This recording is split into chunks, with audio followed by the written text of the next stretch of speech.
I didn't know they let ghetto trash into Oak Ridge now, Whitney announced, her voice echoing off marble columns. I guess they'll take anyone these days if it helps their diversity numbers. A lone tray clattered to the floor, silencing Oak Ridge Academy's grand cafeteria. All eyes turned to the center where Whitney Caldwell stood over Jasmine Taylor, the dark-skinned scholarship student now covered in milk and cafeteria spaghetti.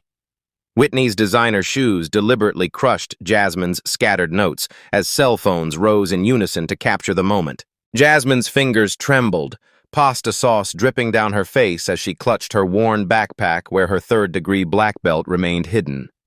50 privileged students formed a perfect circle around them, their expensive uniforms creating a wall of wealth and privilege that trapped Jasmine in the center. What's wrong? Can't speak English properly? Whitney continued, flicking more food toward Jasmine with manicured nails. Or did they just let you in because your kind is good at sports? Certainly wasn't for your brains. The sauce burned Jasmine's eyes as she kneeled to gather her ruined notes. Her jaw tightened while her sensei's words pounded in her head. True power lies in knowing when not to strike. Her hands instinctively shifted into a defensive position before she forced them to relax.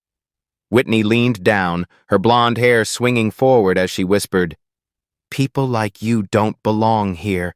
Go back to whatever government housing project you crawled out of."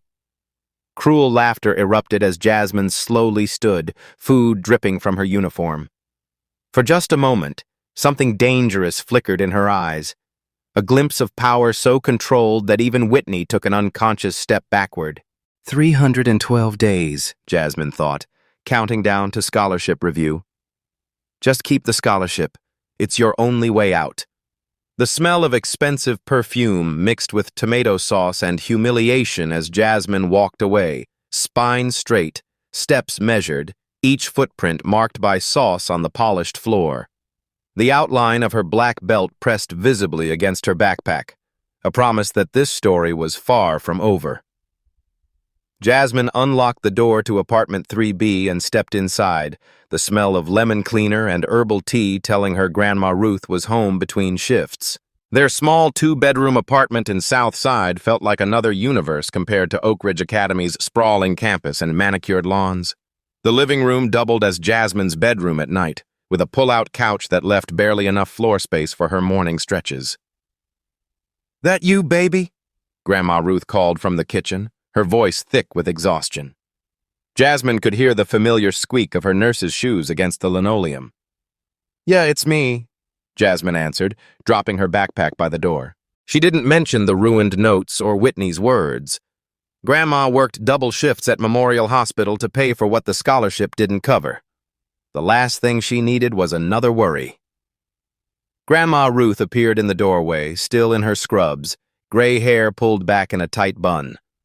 The lines around her eyes had deepened since Dad died 3 years ago. "How was school?" she asked, studying Jasmine's face with the practiced eye of someone who had raised her since she was 7. "Fine. Just tired," Jasmine lied, forcing a smile. "Mrs. Chen says I have a shot at valedictorian if I keep my grades up." Pride pushed aside some of the fatigue in Grandma Ruth's eyes. "Your daddy would be so proud." She squeezed Jasmine's shoulder. "I'm heading back for the night shift. There's chicken and rice in the fridge. Don't stay up too late studying." After Grandma left, Jasmine pushed the coffee table against the wall and rolled out the worn mat her father had given her for her 10th birthday. The familiar texture beneath her bare feet centered her instantly. She closed her eyes, letting the day's humiliation fuel her rather than consume her. She began with breathing exercises, then moved through basic forms, her movements precise and controlled.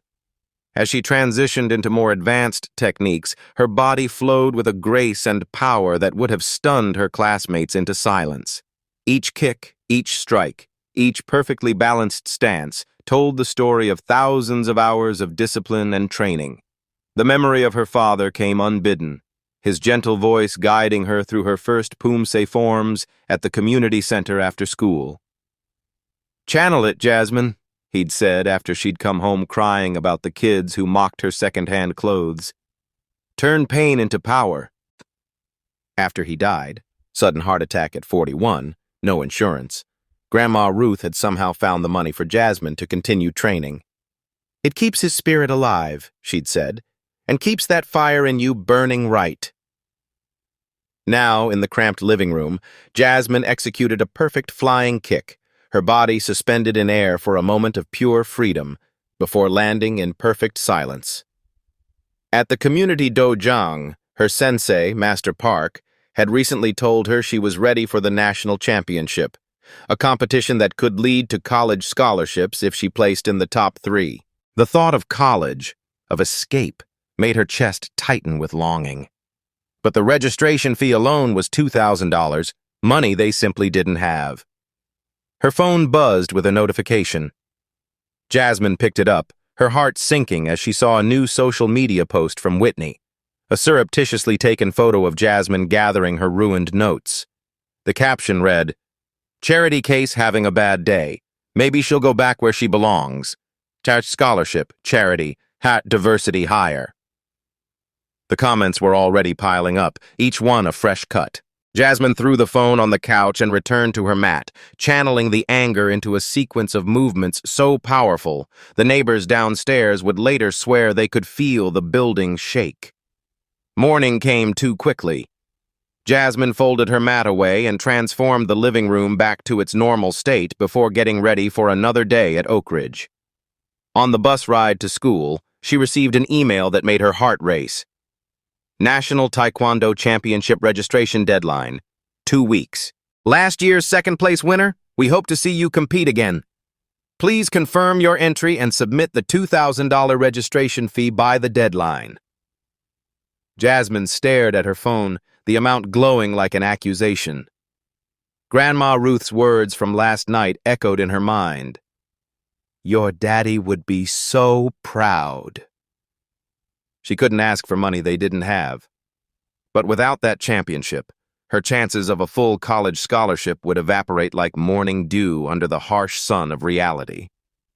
The bus pulled up to Oak Ridge's imposing gates, and Jasmine steeled herself for another day of navigating hostile territory, the weight of 2 worlds pressing down on her shoulders.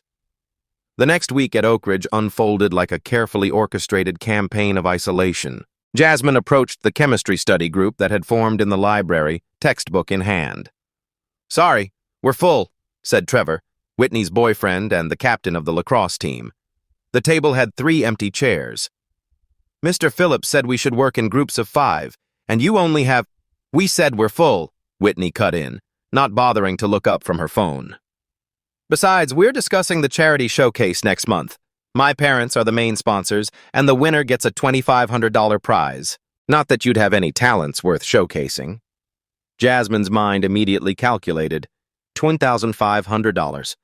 More than enough for the championship registration and travel expenses. She lingered a moment too long, and Whitney finally looked up. "What? You think you have a shot?" Whitney laughed, the sound drawing attention from nearby tables. "The showcase is for actual skills, not basketball or whatever you people do." Jasmine walked away, her face burning but her mind racing. The annual Oak Ridge Charity Showcase was legendary. Wealthy parents and alumni attended, checkbooks open. Past winners had gone on to prestigious summer programs and internships. The $2,500 prize was almost an afterthought for most participants, but for Jasmine, it represented everything. After school, she sought out her guidance counselor, Ms. Bennett, to report the ongoing harassment. The older woman listened with a placid smile that never reached her eyes. "Whitney Caldwell's family has donated the east wing of our library," Ms. Bennett finally said, straightening papers on her desk. "Perhaps you should try harder to fit in. Oak Ridge has a certain culture. We took a chance on you with this scholarship. Don't make us regret it." The implied threat hung in the air between them. Jasmine left the office understanding perfectly. There would be no help from the administration. The following day in chemistry lab, Jasmine carefully measured chemicals for their group project, one she'd done most of the work on. As she turned to retrieve a beaker, Whitney's elbow accidentally knocked over the solution, spilling it across Jasmine's portion of the lab report. The acrid smell of chemicals burned her nostrils as the liquid seeped through pages of meticulous notes. "Ms. Taylor!"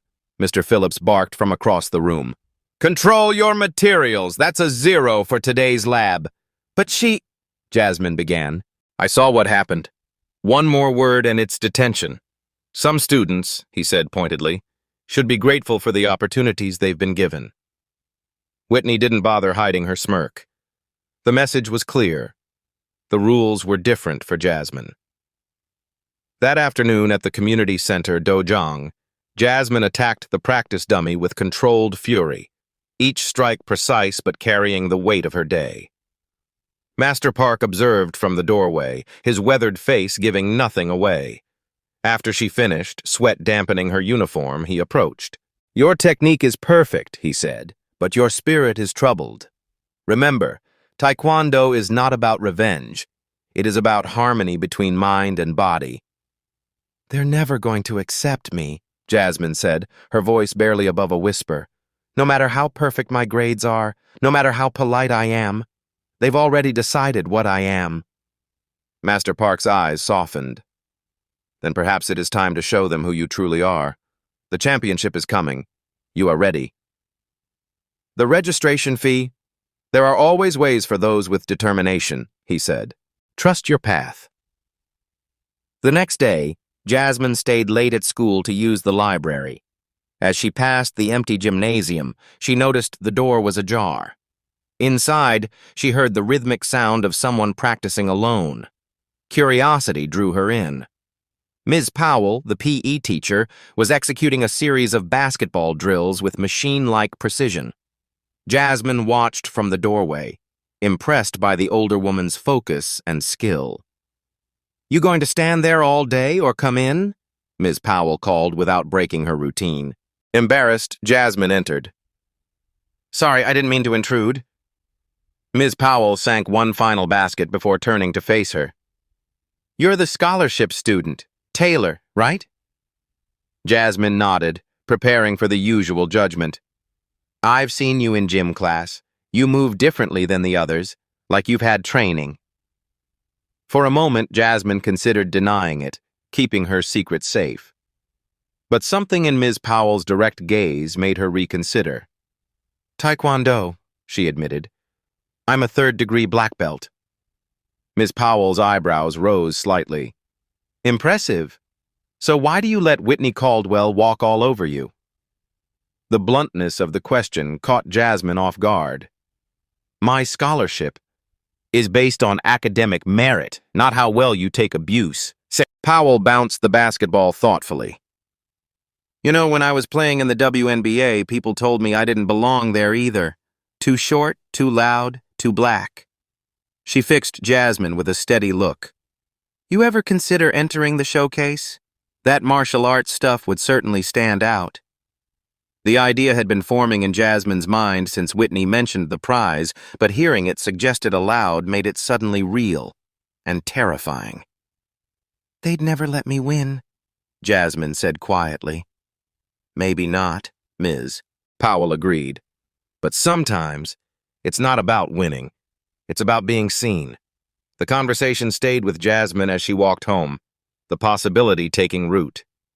If she entered the showcase and performed well enough, even if politics prevented her from winning, perhaps a video of her performance could help secure sponsorship for the championship. But just as this seed of hope began to grow, her phone exploded with notifications. Whitney and her friends had created a fake social media profile using Jasmine's photo. The profile was filled with posts written in exaggerated slang, reinforcing every stereotype about low-income black students. Already, half the school had seen it, comments piling up with crying, laughing emojis. Jasmine's hands shook as she reported the fake account, knowing it would do no good.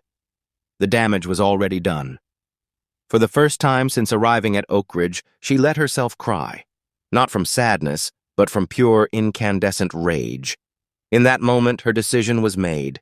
She would enter the showcase. She would show them exactly who Jasmine Taylor was, and they would never forget it. The girls' locker room was empty after school hours, or should have been. Jasmine, avoiding the usual after-school crowd, had waited until the building was nearly deserted before retrieving her gym clothes. As she rounded the corner to her locker, hushed, panicked voices stopped her short. "I can't do it, Allison. I've been practicing for weeks and I still can't get it right." Whitney's voice, stripped of its usual arrogance, sounded brittle with fear. "The showcase is in 3 weeks, Whit. Your parents are expecting you to win, especially since they're sponsoring it." Allison, Whitney's loyal second-in-command, sounded exasperated. "Don't you think I know that?" Whitney hissed. "If I don't win, my father will cut my allowance. And if anyone finds out I copied the routine from that viral video..." Jasmine pressed herself against the wall, barely breathing. "No one will know," Allison reassured her. "Just keep practicing. Your parents practically own this school. The judges won't dare give first place to anyone else." Their voices faded as they moved toward the exit. Jasmine remained frozen, processing what she'd overheard. Whitney, for all her bravado, was a fraud and terrified of being exposed. That night, Jasmine sat at their small kitchen table, the showcase entry form glowing on her laptop screen. Her finger hovered over the submit button. If she entered, she risked everything: her scholarship, her invisibility, perhaps even her future. But the $1,500 prize could change everything, opening the door to the national championship and potential college scholarships beyond. She thought of Whitney's panic in the locker room, of Ms. Powell's challenge, of Master Park's belief in her abilities. Taking a deep breath, she typed J. Taylor into the name field, anonymous enough that Whitney wouldn't recognize it until the actual performance, and clicked Submit. The confirmation page loaded. "Thank you for your entry. Performance slot number 14. She'd done it. There was no turning back now. The next morning, Grandma Ruth's coughing woke Jasmine before dawn. She found her grandmother sitting on the edge of her bed, struggling to catch her breath. "It's nothing," Grandma insisted, waving away Jasmine's concern. "Just a cold." But the coughing persisted through breakfast, and Jasmine noticed the unnatural flush on her grandmother's cheeks. "You need to see a doctor," she insisted. "Can't miss my shift," Grandma Ruth wheezed. "Bills due next week." After much arguing, Jasmine convinced her to go to urgent care, accompanying her before school. The diagnosis? Pneumonia. The doctor prescribed antibiotics and strict bed rest for at least a week. "Who's going to cover your shifts?" Jasmine asked on the bus ride home, mental calculations already running. Without Grandma's income? Even for a week. "Don't you worry about that," Grandma Ruth said firmly, though her voice was weak. "You focus on school. I didn't sacrifice everything to get you into Oak Ridge just to have you distracted by adult problems." But they were Jasmine's problems too. That night, after making sure Grandma took her medicine and was resting, she checked their bank account on the shared laptop. The balance made her stomach clench. $243.17. Not enough for rent, let alone utilities and food for the month. As if the universe was conspiring against her, an email from Oak Ridge Academy appeared in her inbox. "Scholarship Student Mid-Year Review, meeting scheduled with Headmaster Williams, April 15th. April 15th, the day after the showcase. The email went on to explain that her academic performance and character assessment would determine her scholarship status for the following year. Jasmine stared at the screen, understanding the subtext perfectly. This was no routine review. This was a response to her showcase entry. The next 2 weeks became a blur of impossible balancing acts. Jasmine woke at 4:30 a.m. to practice her taekwondo routine in the pre-dawn darkness of their small living room, careful not to wake her recovering grandmother. She attended classes at Oak Ridge, keeping her head down as Whitney's harassment intensified. Somehow Whitney seemed to sense that something had changed, though she couldn't identify what. During lunch periods, Jasmine slipped into empty classrooms to practice, using the reflection in windows to check her form. After school, she rushed home to care for Grandma Ruth, prepare meals, and handle household chores. Once her grandmother was asleep, she would practice again, sometimes until midnight. before finally tackling her homework to maintain her perfect GPA. Sleep became a luxury she couldn't afford. Dark circles formed under her eyes, but her movements grew sharper, more precise, as if the pressure was distilling her into her purest form. Master Park allowed her extra practice time at the dojang on weekends, watching her routine evolve with quiet approval. "You've created something unique," he told her after a particularly intense session. "Not just taekwondo, but something that tells your story." "Will it be enough?" Jasmine asked, wiping sweat from her brow. Master Park considered this. "For the judges? Perhaps not. But for you?" He smiled slightly. "I think it already is." With 1 week until the showcase, the mysterious Jay Taylor had become a topic of speculation among Oak Ridge students. The program listed only names and performance types, and next to number 14 was simply martial arts demonstration. "Probably that weird kid from the chess club," Jasmine overheard Whitney telling her friends. "As if anyone cares about karate or whatever. My contemporary dance routine is going to blow everyone away." Jasmine said nothing, continuing her silent countdown. 6 days, 5, 4. With 3 days remaining, Grandma Ruth's health improved enough for her to return to work, though Jasmine insisted she take shorter shifts. The financial pressure eased slightly, but the upcoming scholarship review loomed like a storm on the horizon. 2 days before the showcase, Jasmine stayed late at school to use the empty gym for one final full-scale practice. As she executed a particularly difficult sequence, a noise at the door made her falter. Ms. Powell stood watching, arms crossed, expression unreadable. "So this is what you've been working on," she said, walking into the gym. "I wondered who Jay Taylor was." Jasmine froze, heart pounding. "Are you going to tell anyone?" Ms. Powell snorted. "And miss seeing the look on Whitney's face when you walk out on that stage? Not a chance." She studied Jasmine with professional assessment. "Your technique is flawless, but you look like you're about to pass out from exhaustion. When was the last time you slept?" The concern in her voice nearly undid Jasmine. "I'm fine," she insisted. "No, you're not, but you will be." Ms. Powell tossed her a set of keys. "Gym office has a couch. Take a 20-minute power nap, then I'll drive you home. You're no good to anyone if you collapse before the showcase." For the first time in weeks, Jasmine allowed herself to accept help. As she drifted into a brief, deep sleep on the office couch, her father's voice seemed to whisper in her ear, "You've got this, Jazz. Show them who you really are." The day before the showcase arrived with a sense of inevitability. Jasmine stood in Master Park's dojang after hours, performing her routine one final time under his critical eye. She had combined traditional poomsae forms with more dynamic breaking techniques and acrobatic movements, a routine that showcased both technical mastery and personal expression. When she finished, breathing hard but controlled, Master Park nodded slowly. "You have created something powerful," he said. "But remember why you are doing this." "For the prize money," Jasmine answered automatically. "For the championship." Master Park shook his head. "No, that is what you need from it, not why you do it." He placed a weathered hand on her shoulder.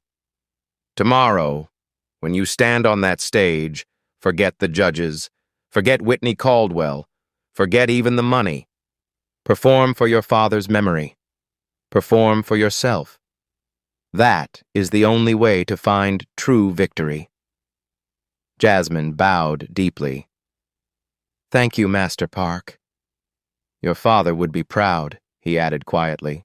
"Not just of your skill, but of your heart." The words stayed with her as she walked home, the evening air cool against her skin.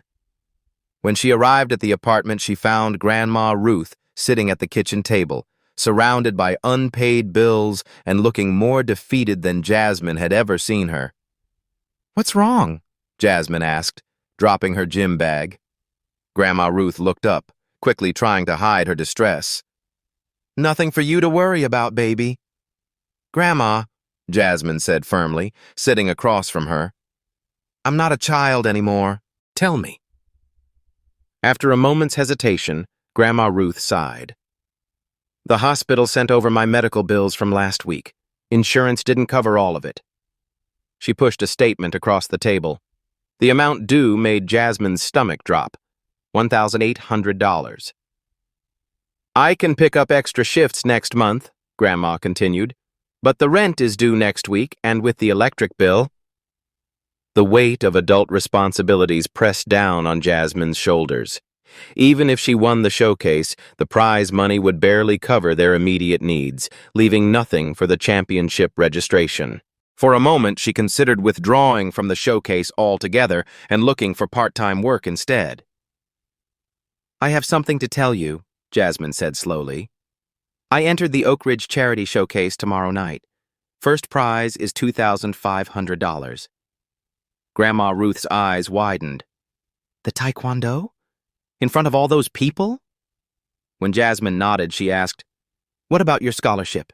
You've been so careful to keep a low profile. Maybe too careful, Jasmine replied. I have a review meeting with the headmaster the day after the showcase. I think they're looking for a reason to revoke my scholarship. The kitchen fell silent as the full stakes became clear. If Jasmine lost her scholarship, all of Grandma Ruth's sacrifices would be for nothing. Your daddy never backed down from a challenge, Grandma Ruth finally said, reaching across the table to take Jasmine's hand. And neither should you. Whatever happens tomorrow, we'll face it together. The next morning dawned bright and clear. Jasmine carefully packed her Dobok uniform and belt into her backpack, along with a water bottle and the thin gold chain that had belonged to her father. At school, an excited buzz filled the hallways as students discussed the evening's showcase.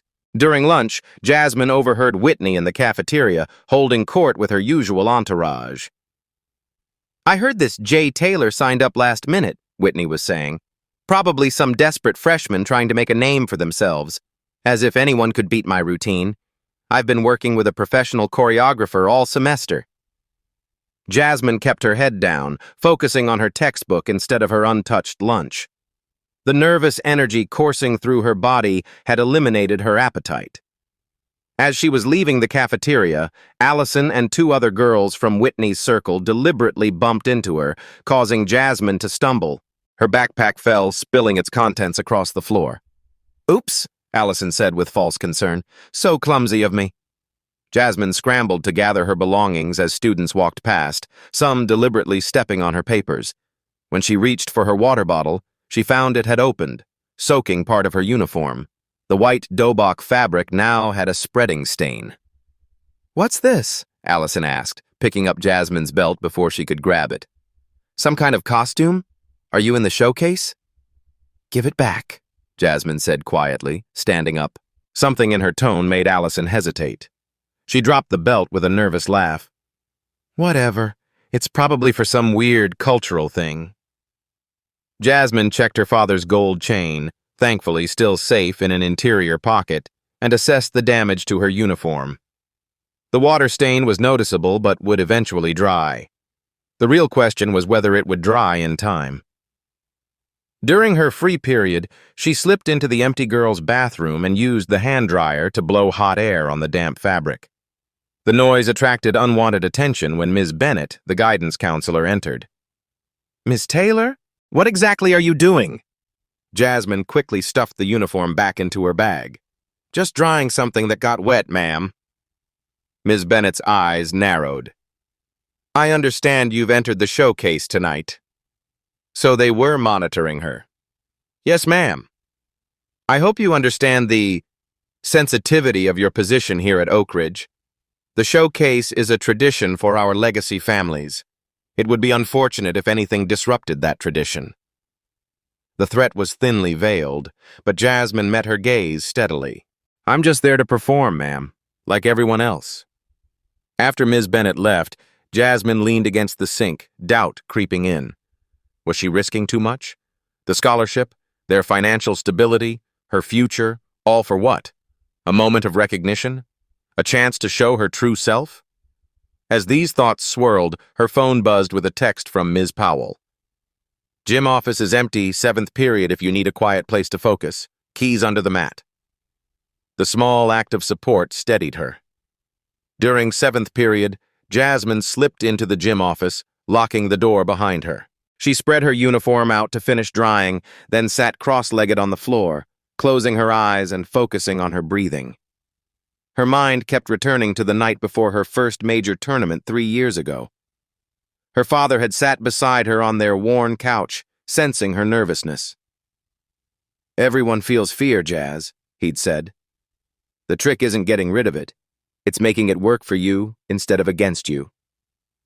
"How?" she had asked. "By remembering who you are, not who they say you are, who you know yourself to be."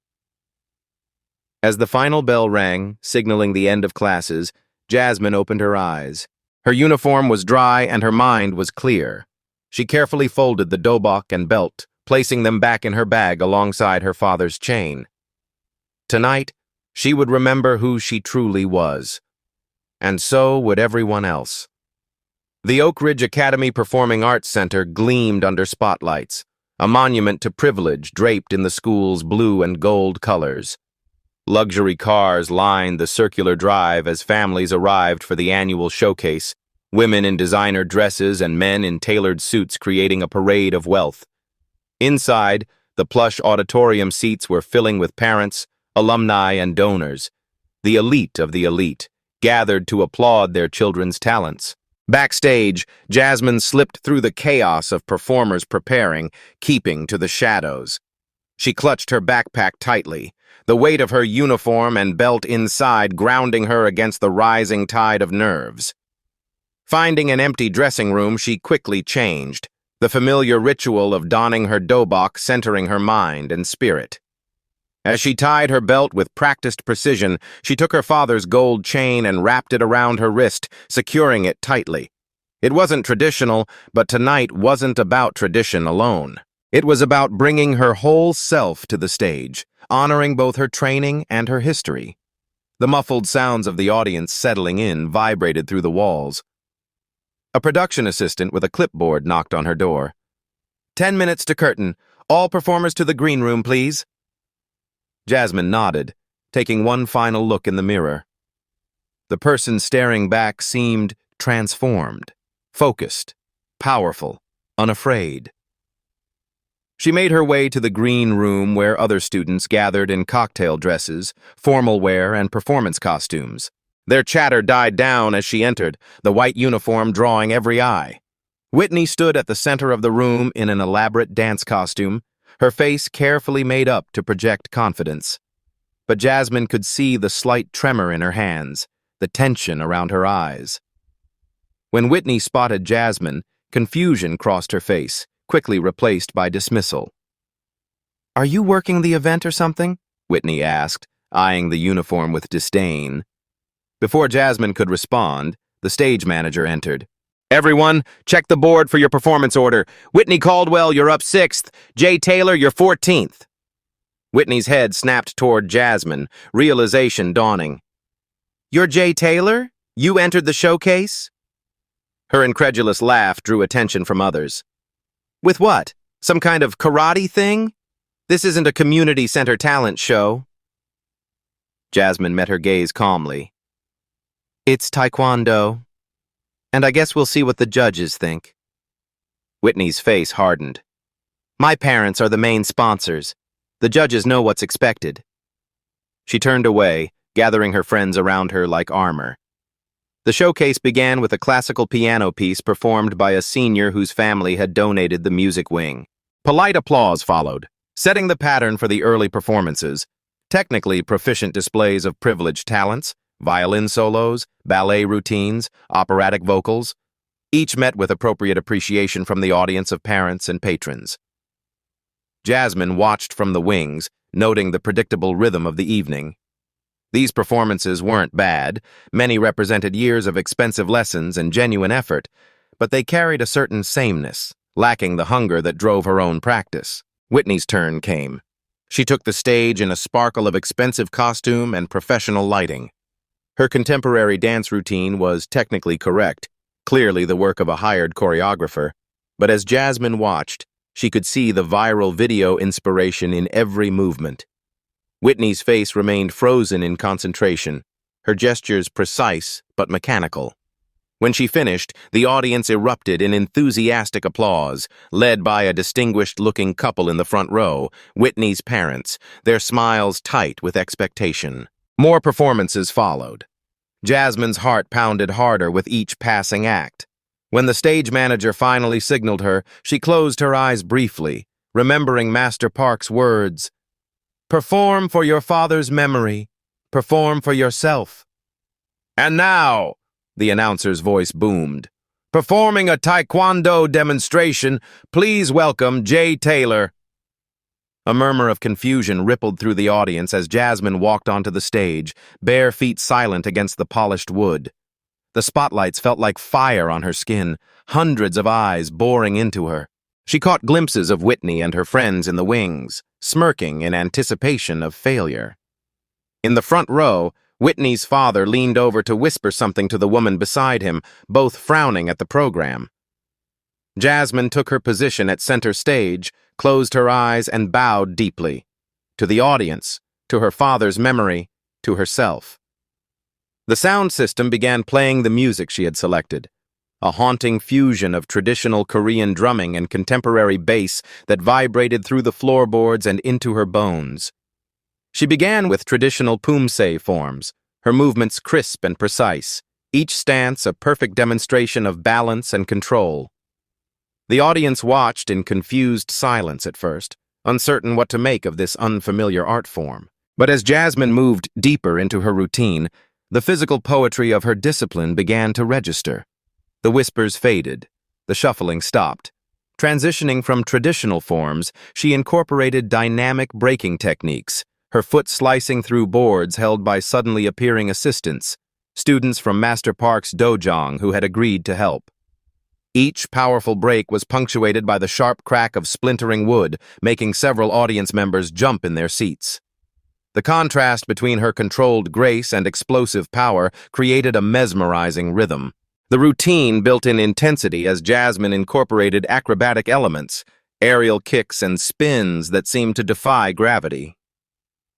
Her body told the story her words never could, of struggle and resilience, of invisible battles fought daily, of power concealed but never diminished. The father's chain glinted around her wrist as she moved, catching the light with each technique. In the front row, Whitney's parents had stopped whispering, their attention completely captured. In the wings, Whitney herself stood frozen, all pretense of disinterest abandoned as she watched with undisguised shock. For the finale, Jasmine invited 3 volunteers from the audience, senior boys from the basketball team who had stepped forward eagerly. She positioned them side by side, instructed them to hold their arms at shoulder height, creating a human barrier nearly 6 feet tall. Taking her mark 15 feet away, Jasmine centered herself, the auditorium absolutely silent. She sprinted forward, gathering momentum, then launched into a spectacular flying kick that soared over all 3 volunteers, her body horizontal to the ground at the apex, before landing silently on the other side. The audience gasped collectively, then burst into spontaneous applause before she had even completed her final sequence. The applause grew as Jasmine finished with a deeply personal movement, unwrapping her father's chain from her wrist and kissing it before holding it skyward in a gesture of tribute. Then she bowed once more, deeply and with perfect form, her heart pounding but her breathing controlled. The silence that followed lasted only a heartbeat before the audience erupted. First one person stood, then another, until the entire auditorium was on its feet. The ovation thundered through the space, drowning out Whitney's father's attempts to quiet the enthusiasm. Students who had never spoken to Jasmine were cheering wildly, some recording on their phones, others simply staring in disbelief. As Jasmine left the stage, she passed Whitney, whose perfect makeup couldn't hide her stunned expression. For the first time since they'd met, Whitney had nothing to say. The remaining performances proceeded in Jasmine's wake, but the energy in the room had fundamentally shifted. Nothing that followed could recapture the audience's attention the same way. When the final act concluded, the head judge took the stage to announce the winners. Third place goes to Michael Chen for his violin concerto. Polite applause followed as Michael accepted his certificate and small trophy. Second place, the judge continued, glancing nervously toward Whitney's parents, goes to Whitney Caldwell for her contemporary dance. Whitney's face flushed as she accepted her award, her smile brittle under the spotlights. Her parents' applause seemed mechanical, disappointment evident in their rigid posture. And first place, with the $2,500 prize, the judge announced, genuine enthusiasm breaking through his professional demeanor, goes to Jasmine Taylor for her extraordinary Taekwondo demonstration. The auditorium exploded once more, students standing on seats and whistling as Jasmine returned to the stage. The judge handed her an envelope containing the check and a gleaming trophy that caught the stage lights. Whitney's father remained seated, his expression thunderous, while his wife clapped with visible reluctance. But Jasmine barely noticed them. In that moment, standing under the lights with proof of her victory in hand, she felt her father's presence more strongly than she had in years. She had done it, not just won the prize, but shown her true self to a world that had refused to see her. As she left the stage, trophy in hand, she knew the hardest part was still to come. Tomorrow's meeting with the headmaster would determine whether this victory was a beginning or an end. The backstage area buzzed with excitement as performers and audience members mingled after the showcase. Students who had never acknowledged Jasmine's existence now approached with congratulations and questions, their sudden interest both flattering and suspect. She answered politely but briefly, eager to return home and share the news with Grandma Ruth. As she gathered her belongings in the dressing room, the door burst open. Whitney stood in the doorway, her face flushed with anger beneath her perfect makeup. "You planned this," she accused, voice trembling. "You deliberately humiliated me in front of everyone." Jasmine carefully folded her uniform. "I entered a competition and performed to the best of my ability, just like you did." "Don't pretend this was fair," Whitney hissed, stepping closer. "My parents have sponsored this showcase for years. I was supposed to win." "Maybe you should have practiced an original routine instead of copying one from a viral video," Jasmine replied quietly. Whitney's eyes widened. How did you? "I heard you in the locker room. Your secret was never really secret, Whitney. You just assumed no one was paying attention to you unless you wanted them to." Whitney's face contorted with rage. She glanced around to ensure they were alone, then moved with surprising speed, shoving Jasmine hard against the wall. "You have no idea who you're messing with. My father can make one call and your precious scholarship disappears." The old fear flickered briefly in Jasmine's chest, then vanished. With a simple redirection technique, she sidestepped Whitney's aggressive stance, causing the other girl to stumble but not fall. The movement was so effortless it appeared almost accidental. "Don't touch me again," Jasmine said, her voice level but carrying an unmistakable warning. What neither of them realized was that the door had remained partially open. 3 students had witnessed the confrontation, phones raised to record what they'd assumed would be a dramatic post-showcase argument.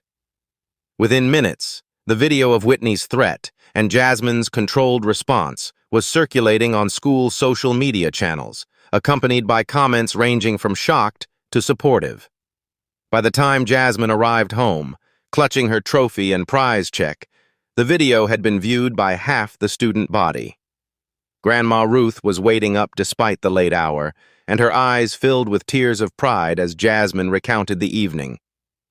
"Your daddy is looking down and smiling tonight," she said, holding the trophy with reverent hands. "And this money, Jasmine, this changes everything." And they stayed up late, calculating exactly how the $2,500 would be allocated. $2,000 for the championship registration, the remainder toward Grandma's medical bills. They would still need to be careful with money, but the immediate crisis was averted. "What about tomorrow?" Grandma Ruth asked finally, referring to the scholarship review meeting. "After tonight, Do you think they'll still try to take it away? Jasmine thought about the video now circulating, about Ms. Powell, who had texted her congratulations, about the students who had witnessed her victory. I don't know, she admitted, but I'm not afraid anymore. She slept deeply that night, the exhaustion of weeks finally catching up with her. When her alarm rang the next morning, she dressed with care in her neatest school uniform, the weight of uncertainty balanced by a new sense of confidence. The Oak Ridge campus felt different as she walked through the gates. Students nodded or smiled as she passed.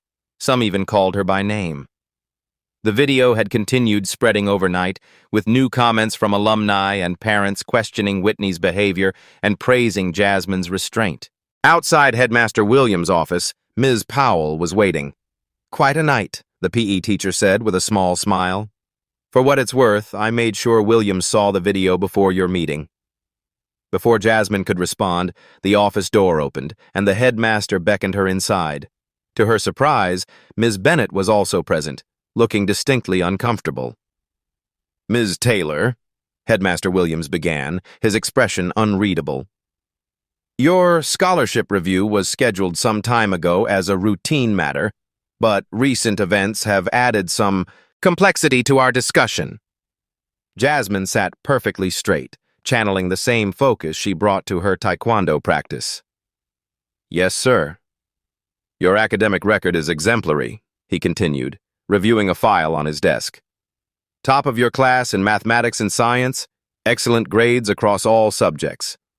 From an academic standpoint, there has never been any question about your qualification for the scholarship. He paused, removing his glasses. However, Ms. Bennett had raised concerns about your cultural fit at Oak Ridge. Ms. Bennett shifted in her chair, but said nothing.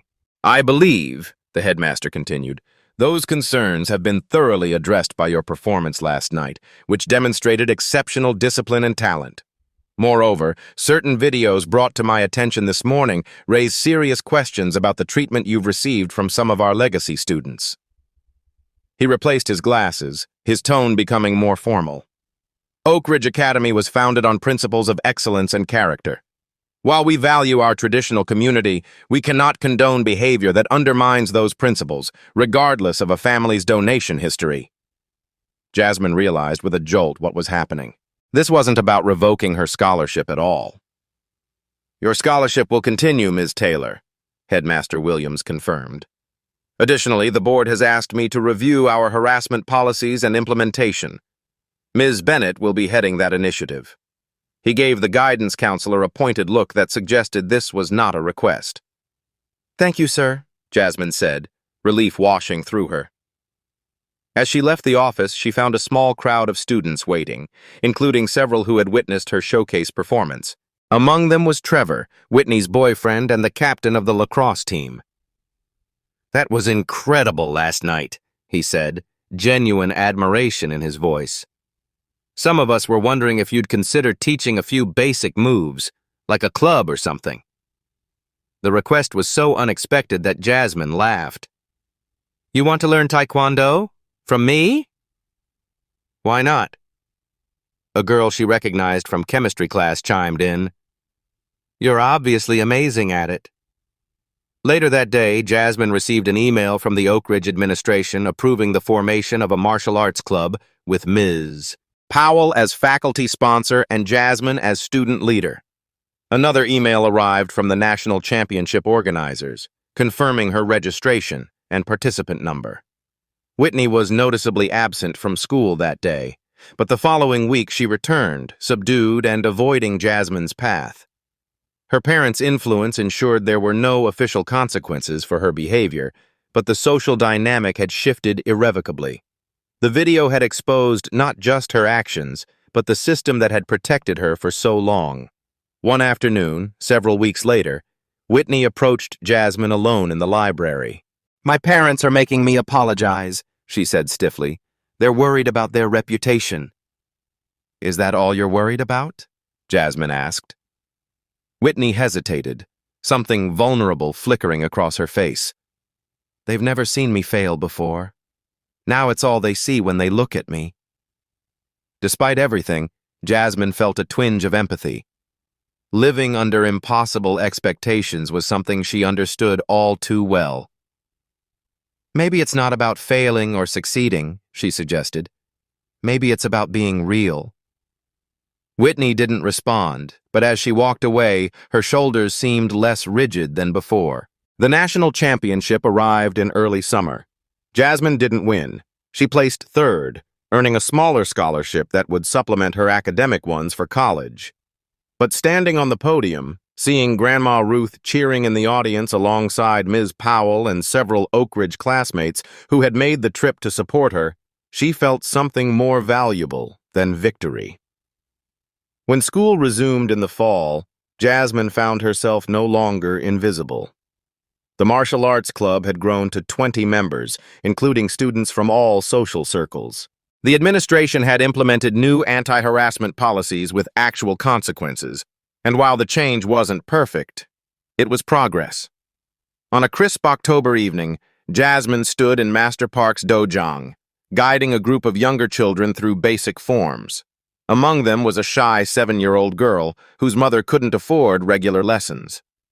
Jasmine had used a portion of her championship prize to create a small scholarship fund for kids like her. "Remember," she told them as they practiced, "Taekwondo isn't just about fighting. It's about knowing your own strength, even when others don't see it yet." Outside the window, autumn leaves danced in the wind, gold and crimson against the darkening sky.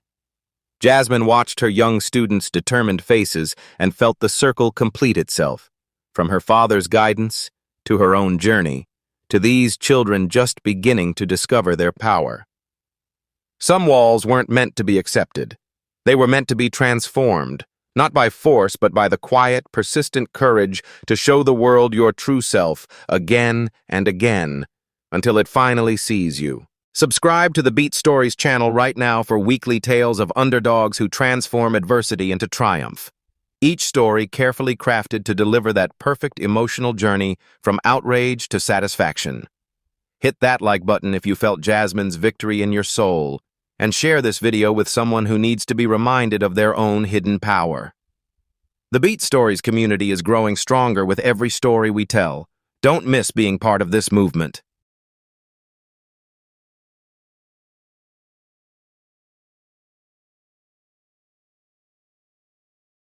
What happened today isn't just a story. It's a reminder.